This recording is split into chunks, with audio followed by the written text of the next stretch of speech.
የአፋር ክልል በሰው ዘር መገኛነቱ ይታወቃል። በእንስሳት ሀብቱም አገራችንን ከፊት ያሰለፈ ነው። ከዛም ባሻገር የዓለማችን ዝቅተኛ ቦታ የሆነው ዳሎል መገኛው በዚሁ የተፈጥሮ ሀብታም በሆነ አፋር ክልል ነው። ክልሉ እንደ ምንጣፍ ተነጥፎ ቢዛቅ የማያልቅ የጨው ሀብት ባለቤትም ነው። ሌላኛው መታወቂያው በዓለም ንቁ እሳተ ገሞራ የሆነውና የሚጨስ ተራራ በመባል የሚታወቀው የኤርታሌ እሳተ ገሞራ መገኛም ነው። የአፋር ክልል በረከቶቹ በዚህ ብቻ አያበቁም። ከበረከቶቹ አንደኛው የአዋሽ ወንዝ ነው። የአዋሽ ወንዝ የሚታወቅበት ባህሪው ከሌሎቹ የሀገራችን ወንዞች በተለየ መልኩ መነሻውም መድረሻውም ሀገራችን ውስጥ መሆኑ ነው። የአዋሽ ወንዝ በአፋር ክልል ውስጥ ብቻ ከ1000 ኪሎ ሜትሮች በላይ በተለያዩ መንገዶች የሚጓዝ ሲሆን ወንዙ ያለፉትን ዓመታት በጎርፍ የአፋርን ማህበረሰብ ሲያስቸግር ቆይቷል። የብዙ ዓመታት ታሪኩም ይኸው ነው። ዛሬ ግና ለተንዳሆ የመስኖ ልማት ፕሮጀክት ምስጋና ይግባውና አዋሽ ተገርቶ ከስጋት ወደ ልማት ተሸጋግሯል። በዚህ የተነሳ እንደነ አህመድ ሁዳ ያሉ ባለሀብቶችን መፍጠር ችሏል። ከእርሻ ውጭ የምሰራው ነገር የለኝም። ኢንቨስትመንት የወሰድኩት መሬት 920 ሄክታር ነው። ከ920 ሄክታር ላይ 600 ሄክታር ላይ ጥጥ አፍርቶ እዚህ ደረጃ ደርሷል ማለት ነው። አሁን ለምን ያክል ጊዜ ነው? ይሄ 6ኛ ወር 5ኛ ወሩ ላይ ነው አሁን ያለው ይሄ ጥጡ ለቀማ የደረሰው ማለት ነው። ጥጥ በምን ያክል ጊዜ ይደርሳል? 5ኛ ወር ላይ ለቀማ ይደርሳል። ከምን ያክል ሰራተኞች ያስተናግዳል? ቋሚ እስከ 120 ሰራተኛ አለን እዚህ ላይ። የውሃ ምንጫችሁ ከየት ነው? ተንዳሆ ግድብ ላይ ነው ውሃ የምናገኘው ነው። ይሄ ገረኒ ወረዳ ነው። መጋቴ ቀበሌ ውስጥ ነው ያለ ነው። አሁን ምን ያክል ጊዜ ሆኖ እርሶ በዚህ ስራ ላይ? እኔ እዚህ ይሄ ተንዳሆ ላይ ስራ ከጀመርኩት ይሄ 5ኛ ዓመቴ ነው። በእርሶ ህይወት ላይ ምን ለውጥ አመጣ? ይሄ ውሃ ከማግኘታችን በፊት ሌላ ቦታ ነበር የምንሰራው። እዛ ላይ የውሃ ውስን ነበር፣ የመሬት ችግር ነበር። አሁን እዚህ ላይ ውሃም መሬቱም እንደፈለግን ነው የምናገኘው። በጣም ብዙ ለውጥ አይተናል። እዛ 100 ሄክታር 200 ሄክታር የምንሰራው የነበርነው ሰዎች ዛሬ በዚህ መስኖ በማግኘታችን አሁን 600 ሄክታር ነው ያረስነው።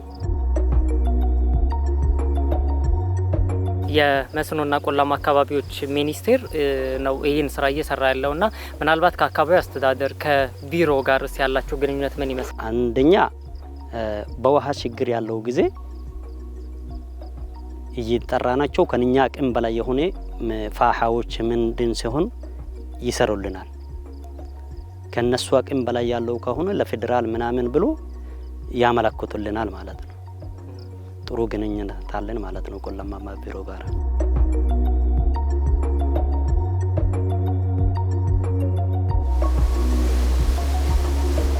የተንዳሆ የመስኖ ልማት ፕሮጀክት ከ15 ዓመታት በፊት ለስኳር ልማት ተብሎ የተገነባ ነው።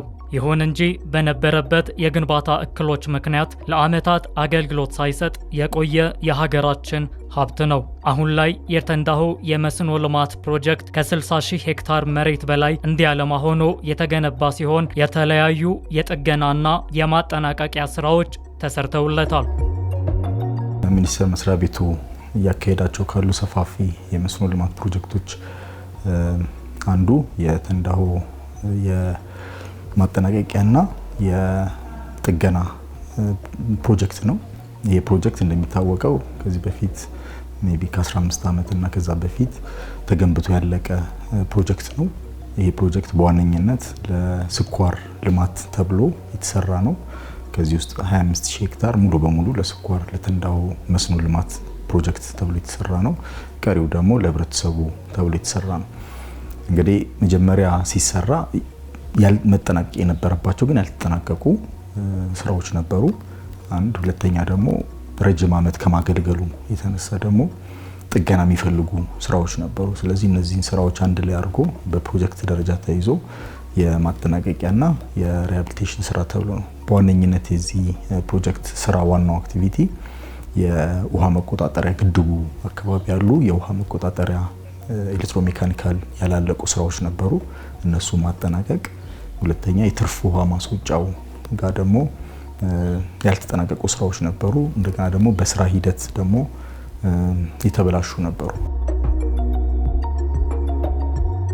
ግድቡ አካባቢ የተሰሩ ዋና ስራዎች የኢንቴክ ስራው ላይ ነው ትልቁ ስራ የተሰራው። ያው እንዴት ውሃው ሬጉሌት ማድረግ ይችላል የሚለው የኢንቴክ ታወር ጥገና ስራ፣ የስፒልዌይ እና የሲአርኤችአር የምንላቸው እዚህ ወደ ወንዝ ስፒል አውት የሚያደርግ ውሃና ወደ ግድቡ ወይም ወደ ካናል የሚሄድ ውሃ አለ። እዛ ጋር መቆጣጠሪያ ስትራክቸሮች አሉ። ክሮስ ሬጉሌተር እና ሄድ ሬጉሌተር የምንላቸው የነሱ ጥገና ስራ አለ። እንደገና ደግሞ እዚህ ኢንቴክ ታወሩ ላይ የሚሰሩ ስራዎች ነበሩ። ኢንቴክ ታወሩ ላይ ፉሊ ፈንክሽናል አልነበረም። ኢንቴክ ታወሩ ያው ከተሰራ ብዙ ጊዜ ስለሆነ ጥገና ይፈልግ ነበር። እዛ ላይ ጥገና ስራዎች አሉ። ከዛ ደግሞ እዚህ ስፒል አውት የሚያደርገው ወይም ደግሞ ትርፍ የሆነውን ውሃ የምናስወግድበት ውሃ ስትራክቸር አለ፣ የስፒልዌይ የምንለው። ስፒልዌዩም ፉሊ በምንፈልገው ልክ ፈንክሽናል አልነበረም። 3 የስፒልዌይ ራዲያል ጌቶች አሉ። እነሱን ሬጉሌት አድርገን ውሃውን ስፒል አውት ማድረግ ስንፈልግ መስራት የሚቻልበት ሁኔታ አልነበረም። እዚህ አካባቢ ትልቁ ስራ የኢንቴክ ታወሩ የስፒልዌዩና ኤችአርሲአር ጌቶችን ፈንክሽናል ማድረግና ውሃው ምንም አይነት የውሃ ብክነት ሳይኖር በሚፈልገው ልክ ሬጉሌት ለማድረግ እንዲቻል ወይም ደግሞ አክሰስ ማድረግ እንዲቻል የሚያስችሉ የሄድ ወርክ ስትራክቸር ስራዎችን ነው የተሰሩት። ይህ የሀገራችን የትንሣኤዋ ዘመን ማብሰሪያ የሆነ ታላቅ ፕሮጀክት በርካታ ጥቅሞችን ያዘለ የብርሃን ዘመናችን የንጋት ጀንበር ነው። ከዚህ ፕሮጀክት በፊት ብዙ የእርሻ ስራ የተለመደበት አካባቢ አልነበረም። ማህበረሰቡ እርሻን ከአርብቶ አደርነት በተጨማሪ አርሶ ሁለቱንም ማረስንም እርሻንም የማግኘት እድል እንዲያገኝ አድርጎታል። ሌላው ደግሞ የአካባቢው ኢኮሲስተምንም ቀይሮታል። ምክንያቱም ይሄ ግድብ በመኖሩ ምክንያት በየቦታው ሲለማ የአግሪካልቸሩ ሲኖር ኢኮሲስተሙም ያለው የአካባቢው አየር ሁኔታም እየተቀየረ ይመጣል። የተለያዩ ሀገራዊ ፕሮጀክቶች ሲገነቡ ከቴክኖሎጂዎች እና ከባለሙያዎች አንጻር ከፍተኛ የውጭ ምንዛሪን የሚያስወጡበት ሂደት ነበር የተመለከትነው። ይህ ሁኔታ ደግሞ በተንዳሆ የመስኖ ልማት የማጠናቀቂያ ፕሮጀክት ላይ የሀገሩን ሰርዶ በሀገሩ በሬ ብሂል ተተግብሮ የታየበት ነው። ለግንባታ ሂደቱ ለአዲስ ቴክኖሎጂ ብለን ልናስበው የምንችለው ከዚህ በፊት የካናል ደለሉ ለማውጣት የምንጠቀማቸው አጫጭር አርም ወይም ደግሞ እጀታ ያላቸው የኤክስካቫተር ነበር የምንጠቀመው። ብዙ ጊዜ የካናል ደለል ለማውጣትም እንቸገር ነበር። ትልቅ ከመሆኑ የተነሳ ካናሉ ሎንግ አርም ከውጭ የተወሰኑ ናቸው ያሉት። ሎንግ አርም ኤክስካቫተርን ተጠቅመን ነው ይህን የደለሉን ሁኔታ ለማውጣት የወሰንነው።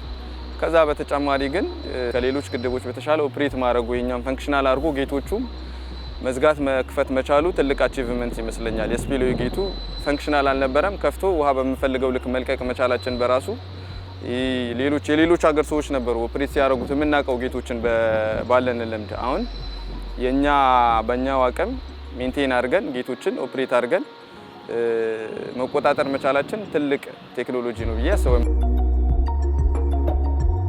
እኛ ሚኒስቴር መስሪያ ቤት አብዛኛው የሚያሰራው አገር በቀል በሆኑ ኮንትራክተሮች፣ አገር በቀል በሆኑ አማካሪ ድርጅቶች ነው የሚሰራው። ስለዚህ እንደ ሀገርም አብዛኛው መስኖን እንድንደፍር በሰፋፊ ስኬል ከ31 ሺህ ሄክታር በላይ ያለማነው ተንዳሆ ላይ ነው። ይሄ ተንዳሆ ደግሞ የተገነባው በአገር በቀል በሆነ ተቋራጭ ድርጅት ነው፣ አገር በቀል በሆነ አማካሪ ድርጅት ነው ማለት ነው። ስለዚህ ይሄ ፕሮጀክት ብዙ መሀንዲሶችን፣ የውሃ መሀንዲሶችን፣ የግድብ መሀንዲሶችን፣ የመስኖ መሀንዲሶችን ያፈራንበት እንደገና ደግሞ የተግባር ልምምድ ያደረጉበትም እንደ ሀገርም ሌሎች ፕሮጀክቶችን ስንገነባ እዛ ላይ የሰሩ መሀንዲሶች ናቸው አሁንም ሌሎች አዳዲስ ግድቦች ላይ የሚሰሩልን ማለት ነው። እነዚህን መሰል ሀገራዊ ፕሮጀክቶች ከእውቀት ሽግግር ባለፈ ትውልዱን የሚያስተምሩት ትምህርት የላቀ ነው። በስራዎቹም ላይ የሚሳተፉ የሀገራችን ባለሙያዎች ልምድ የቀሰሙበት ከዛም ባሻገር ሀገራቸውን እንዲያውቁ አጋጣሚም የተፈጠረበት ጭምር። ፕሮጀክቱ ትልቅ ስለሆነ እዚህ ላይ የወሰድናቸው የተማርናቸው ነገሮች ሌሎች ፕሮጀክቶች ላይ ስንሄድ ከስር የሚመጡ ከዩኒቨርሲቲ የሚመረቁ በእኛ ሙያ ውስጥ ያሉ ልጆች እነዚህ ፕሮጀክቶች ፈንክሽናል ሆኖ ሲያዩ አገር ከነዚህ መጠቀም ስትችል ለሙያው የሚኖራቸው አስተዋጽኦ ቀላል አይሆንም፣ ወይም ለሙያው የሚኖራቸው ፍቅር ቀላል አይሆንም። ብዙ ጊዜ የውሃ ፕሮጀክቶች ላይ ከከተማ የራቁ ፕሮጀክቶች ስለሆኑ ወጣቱ ጄኔሬሽን ብዙ ለውሃ ያለን አመለካከት ወይም ደግሞ ዩኒቨርሲቲ ላይ ያሉ ልጆች ላያውቁ ይችላሉ። እነዚህ ነገሮችን ግን ተሰርተው አካባቢው ማህበረሰብ ሲጠቀም ሲታይ ፕሮጀክቶች እንደዚህ ሲሆኑ ሚዲያዎች ላይ ሲተዋወቁ ሲታዩ የውሃ ምህንድስናም ያለውን ጥቅም ሀገራዊ ፋይዳውም እያየሰው ወደዚህ የመሳብ ነገር ይኖረዋል።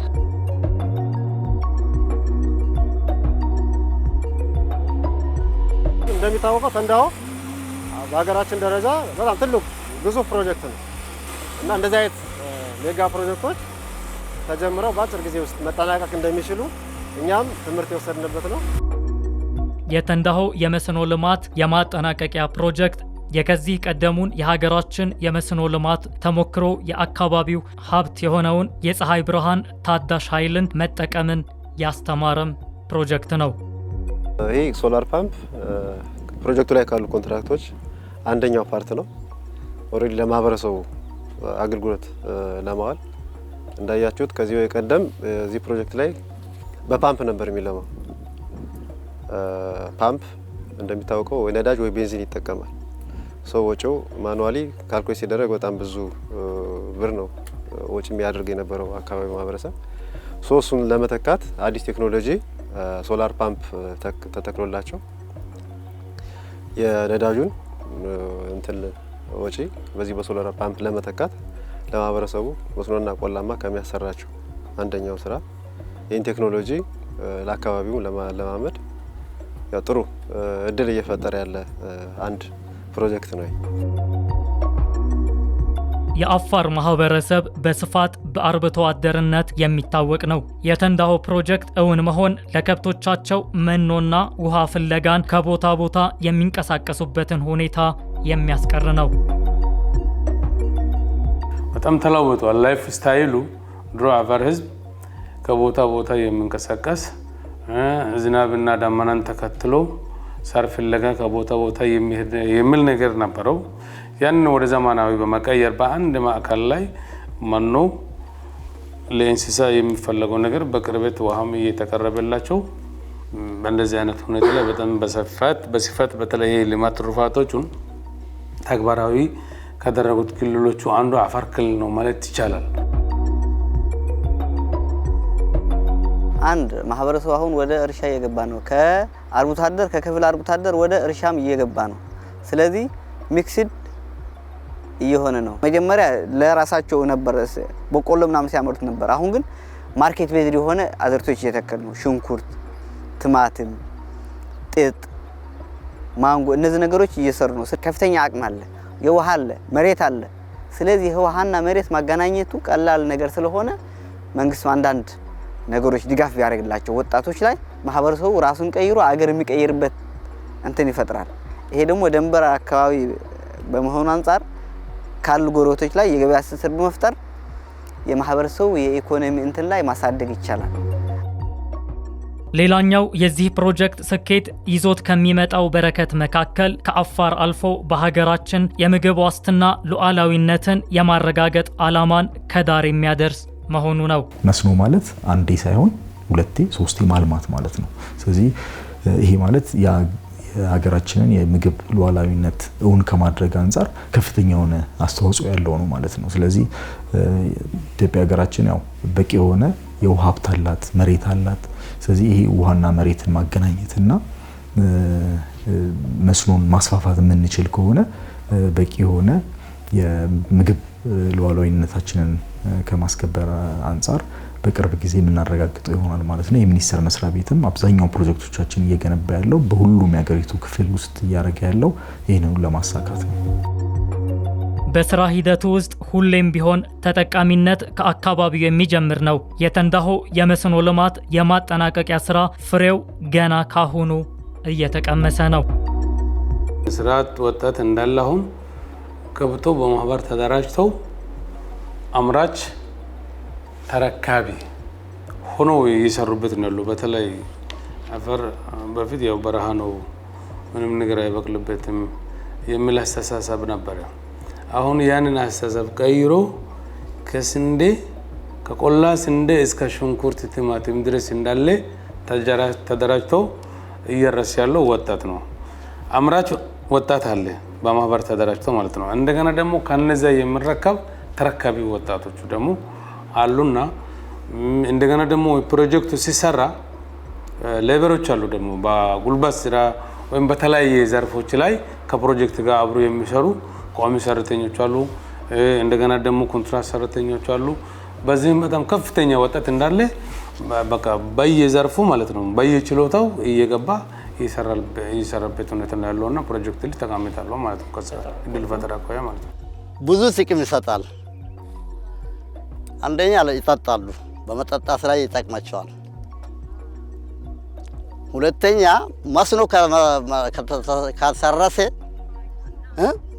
ያ መስኖ ለእንስሳም ለአዱኛም ለሰውም ይሆናል። መስኖ ከጠፋ መኖር አንችልም። እኛ ውሃ ከሌለ መጀመሪያ ቅድሚያ ለውሃ ነው። ትልቅ ጥቅም አለው። ግድብ ከተሰራ በኋላና መስኖ ከናኑ በትክክል ከተሰራ በኋላ ኮንትራክተሮች ቲት ይዘራሉ። በግለሰብ 3 ሄክታር 2 ሄክታር ቲት የዘሩ ሰዎች አሉ። እነሱ አሁን ቲታቸው ደርሷል። በጊዜ የዘሩት መስኖ ለኛ አካባቢ ህይወት የሚቀይር ነገር ነው። ሌላ ህይወት የለም። መስኖ ይሄ ከናን ነው ህይወታችን። ሴቶች በማህበር የተደራጁ 6 ሴቶች ማህበራት አሉ። እነሱ ልጆቻቸውን ያስተምራሉ፣ ሽንኩርት ይዘራሉ።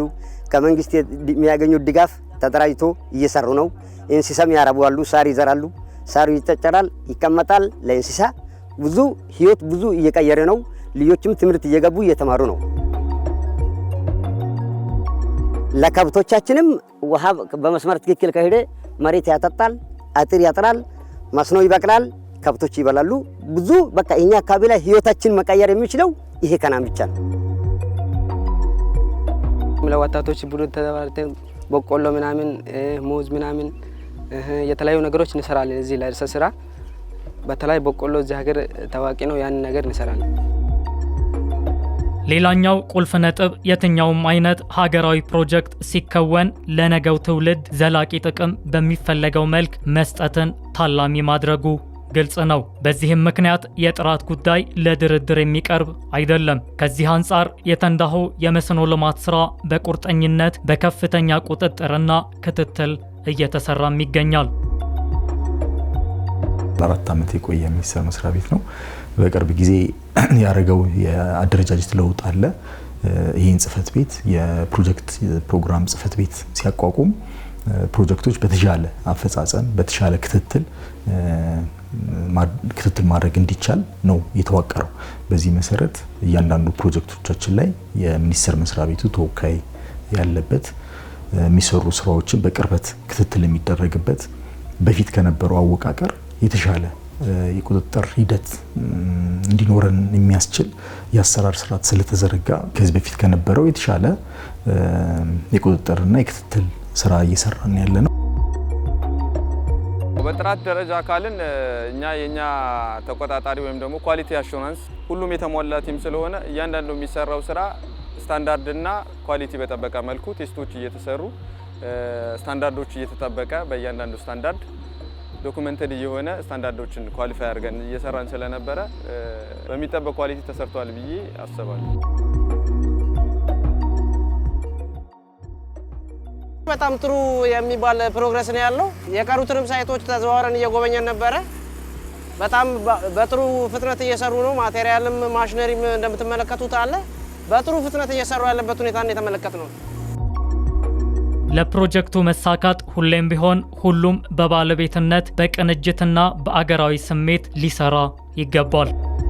አሁን ሚኒስቴር መስሪያ ቤቱ የመስኖና ቆላማ ሲቋቋም ክልሎች በተጓዳኝ ወደ ታች የሚወርድ የመስኖ ቢሮዎችን የመስኖና ቆላማ ቢሮዎችን አቋቁመዋል። አብዛኛው ሁሉም ክልልና የከተማ አስተዳደር ማለት ይቻላል። ከዚህም አንፃር የአፋር ብሔራዊ ክልላዊ መንግስት የመስኖና የተፋሰስ ቢሮ አለው። ይሄ ማለት መስኖ ላይ ያተኮረ ስራ የሚሰራ ከኛ ጋር በቅንጅት የሚሰራ ቢሮ ነው ማለት ነው።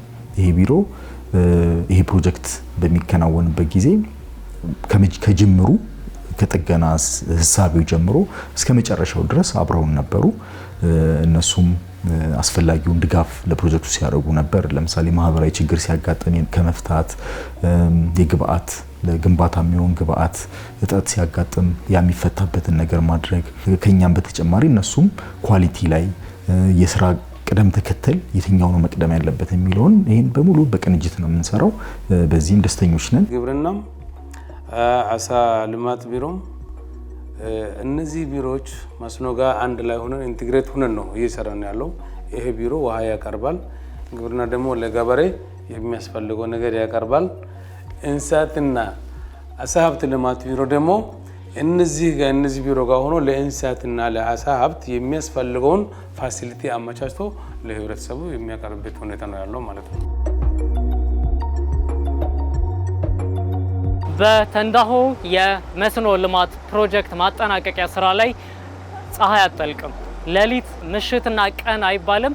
እንደምትመለከቱት ሰራተኞች በምሽት ፈረቃ ነው የምንገኘው። እንግዲህ ማታ ላይ ስራቸውን እየከወኑ ነው። ታዲያ ስራ ለይደር አይባልም ስንል ይህ ማረጋገጫ ነው፣ በዚህ የማጠናቀቂያ ፕሮጀክት ላይ ማለት ነው። እዚህ ጋር የምንመለከተው ስራ አንደኛው የስራ ክፍሉ ነውና ታዲያ በዚህ አካባቢ ላይ ሰራተኞች ስራው እስኪጠናቀቅ እንጂ ስራው የስራ ሰዓት አልፏል ተብሎ የሚቆም ነገር የለም። ይህንን ነው እየተመለከትን የምንገኘው። ወደ ማገባደጃ ነው የምንገኘውና ይህንን ስራ እንግዲህ ሁሉም እየተመለከታችሁ እንዳለ እጅግ በጣም የሚገርም ስራ፣ እጅግ በጣም በሚገርም መታተር ለአፋር ህዝብና ለኢትዮጵያ ገጽታ ቀያሪ የሆነ ስራ ነውና በዚህ መልክ ነው ስራው የሚከወነው። 24 ሰዓት ቀንም ሌትም ነው የአፋርን ፀሐይና ሙቀት ተቋቁመው ለነገዋ ለምለማው አፋር በዚህ መልክ ሰራተኞች ይተጋሉ። በቀን በሽፍት ነው የምሰራ 24 ሰዓት አዳርና ቀን እየሰራ ነው። ምን ይመስላል የስራ ሂደቱ? እሺ፣ ምናልባት የሰራተኞቹ የስራ ተነሳሽነት ምን ይመስላል? ምናልባት ነገ ላይ ደግሞ ለማህበረሰቡ ለኢትዮጵያም ከመጥቀም አንጻር በዚህ ስራ ላይ ተሳታፊ በመሆናችሁ ምን ፈጠረብን? በጣም ደስተኛ ነን። ጥሩ ሰላም ያለ በጣም ጥሩ። ምናልባት አንተ እዚህ ጋር ስትሰራ ምን የልምድ ልውውጥ አገኛችሁ? እንደዚህ አይነት ፕሮጀክቶች ሀገራዊ ፕሮጀክቶች አሉና ምን ጠቀማችሁ? እናንተ ባለክ የእውቀት ክህሎት ላይ ምን ጨመረልክ? በጣም አሪፍ ነው። ብዙ እውቀት እያገኘን ነው። በርተንም እየሰራን ነው። ፕሮጀክቶችን ጀምሮ መጨረስ የሚለው መርህ ስላለ ባለቤቱ በዛ ቁርጠኛ ስለሆነ ሰራተኛውን በዛ ልክ አዌር አድርገን 24 ሰዓት እንደምታዩት ሙቀቱ አፋር የሚታወቅ ነው። ሙቀቱ ሳይበግረው ሰራተኛው 24 ሰዓት በሽፍት እየሰራ እንገኛለን። በዚህም ፕሮጀክቱም ደስተኛ ነው። ሰራተኛው በጣም ቆንጆ የስራ ሞራል ያለው። ከዚህ በፊት የነበረው ውሃ እጥረት ነበረ። አሁን ውሃ ላይ ያደረጉ ያሉት ግንባታ ህብረተሰብን ወደ እርሻ እንዲገባ ውሃ እጦት የነበረው ውሃ እያስገኝልን ስለሆነ ቆንጆ እየሰሩ ነው ፕሮጀክቱ። የተንዳሆ የመስኖ ልማት ፕሮጀክት ስራ ከመስኖ ልማት በተጓዳኝ ሌሎች በርካታ ጥቅሞች አሉት። አሁን ላይ ይህ ፕሮጀክት ለኤሌክትሪክ ኃይል አቅርቦት ያለው አቅም ምን ያክል እንደሆነ ጥናት እየተደረገበት ነው። የተንዳሆ ግድብ 1.86 ቢሊዮን ሜትር ኪዩብ ውሃ የመያዝ አቅም አለው። እሱን ስናየው ከኢሪጌሽን በተጨማሪ ክልሉ በአነስተኛና ጥቃቅን አደራጅቶ የአሳ ልማት አሳም እያለሙበት ይገኛሉ። ከክልሉ ከማህበረሰቡ ተጨማሪ እኛም እንደ ፕሮጀክት ተጠቃሚ ነን። ከጥቃቅን እየገዛ ፕሮጀክት ላይ ራሱ እኛ የአሳ ምርት ፓርሻሊ እያገኘን እንገኛለን። በጣም ቆንጆ ጥቅም ነው እየሰጠ ያለው።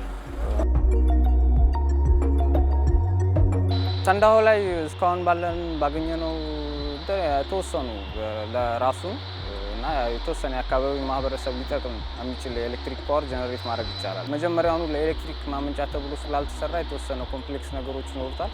ግን እሱም ማስተካከል የሚቻል ነው። ፊክስ መደረግ የሚችል ነገር ስለሆነ እኛ የምንሰራው ዲዛይን ያንን አኮሞዴት የሚያደርግ መሆን አለበት። ምንድነው እሱ ለመስኖ የተሰራውን አውትሌቱ ላይ ኤሌክትሪክ ማመንጨት ስለሆነ ብዙም አስቸጋሪ አይሆንም። ምናልባት እርስዎ በቀጣይ በሌሎች ኢንቨስትመንቶች ላይ የመሰማራት ምን አይነት እቅዶች አሉ? ምን አይነት እንቅስቃሴ? እኔ አሁን ወደፊት ስምሌታ እርሻ ልማት ድርጅት ነው እዚህ ያለ ነው ማለት ነው። ስምሌታ እርሻ ልማት ድርጅት ብቻ ጥጥ ላይ ከምናረግ አሁን በቆሎ የምንዘራበት ቦታ አለ።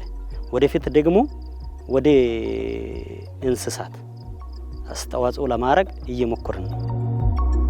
በመስኖና ቆላማ አካባቢ ሚኒስቴር በተለያዩ ክልሎች እየተከወኑ ያሉ የመስኖ ልማት ፕሮጀክቶች ሲጠናቀቁ በርካታ በረከቶችን ለሀገራችን ይዘው እንደሚመጡም ይጠበቃል። አሁን በተለያየ ደረጃ ያሉ 20 ፕሮጀክቶች አካባቢ አሉን። ያው የተጠናቀቁም አሉ። ፕሮጀክቶቹ በተለያየ ደረጃ ላይ ነው ያሉት። አሁን በቅርብ ጊዜ ያስመረቅነው የወልመል መስኖ ልማት ፕሮጀክት አለ።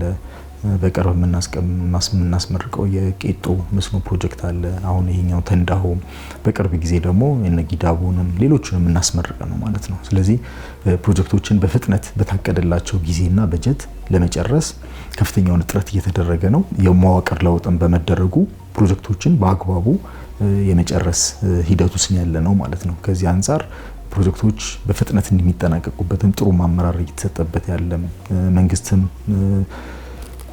አስፈላጊውን የበጀት ድጋፍም እያደረገ ስለሆነ በቅርብ ጊዜ የሚጠናቀቁ ፕሮጀክቶች አሉን። በቅርብ ጊዜ የመገጨንም በዚህ ዓመት እናጠናቀቃለን። የጨልጨልን፣ የአርጆንም እነዚህ ፕሮጀክቶች በቅርብ ጊዜ የሚጠናቀቁ ናቸው ማለት ነው።